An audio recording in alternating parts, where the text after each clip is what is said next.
Aldrin की भूमि में जहां जादू नदियों की तरह बहता था और तारे अपनी बातें फुसफुसाते थे। एक दिन एक लड़की लायरा ने एक प्राचीन वस्तु खोजी, एक क्रिस्टल चाबी जो ऐसे रंगों में चमक रही थी जो इंसानी आंखों ने पहले कभी नहीं देखी थी। लायरा कोई नायिका नहीं थी, वह लोहार की शागिर्द थी जो हथौड़ों और निहाई से ज्यादा परिचित थी, न कि जादू या तलवार से।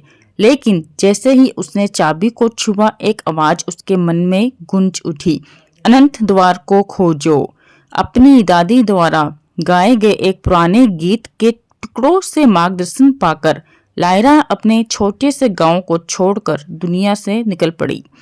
यह यात्रा खतरों से भरी थी। उसने गाते हुए गुफाओं को पार किया जहां गूंजते स्वर पागल कर देने वाले थे, और तूफानी पर्वतों का सामना किया जहां बिजली जीवंत प्राणियों की तरह नृत्य करती थी। हर परीक्षा ने उसकी हिम्मत को आजमाया, लेकिन चाबी गर्म प्रकाश के साथ धड़कती रही, जैसे उसे आगे बढ़ने के लिए प्रेरित कर रही हो।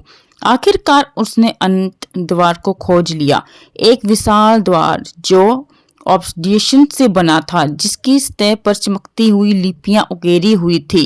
लायरा झिझकी, चाबी उसके हाथ में जैसे जीवित थी, उत्साह से कांपती हुई। जब उसने क्रिस्टल चाबी को द्वार में डाला तो एक तेज रोशनी ने उसे घेर लिया। रोशनी के मध्यम पड़ने पर उसने खुद को एक विशाल उद्यान में पाया जहां समय जैसे ठहर गया था।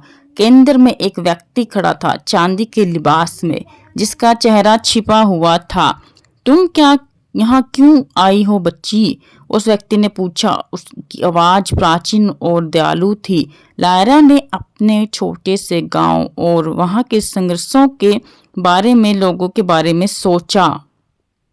आशा लाने के लिए उसने कहा। व्यक्ति ने सिर हिलाया। तो यह उपहार लो। जब लायरा वापस लौटी तो क्रिस्टल चाबी शुद्ध प्रकाश के बीज में बदल चुकी थी।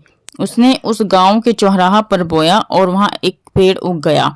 गर्मी और प्रकाश का फल देता था वह पेड़, हमेशा के लिए भूख और ठंड को मिटा देता था। लायरा ने कभी शोहरत की चाह नहीं रखी, लेकिन गांव वालों ने पीढ़ियों दर पीढ़ियों तक उसको याद रखा और उसका नाम हमेशा फुसफुसाते रहे।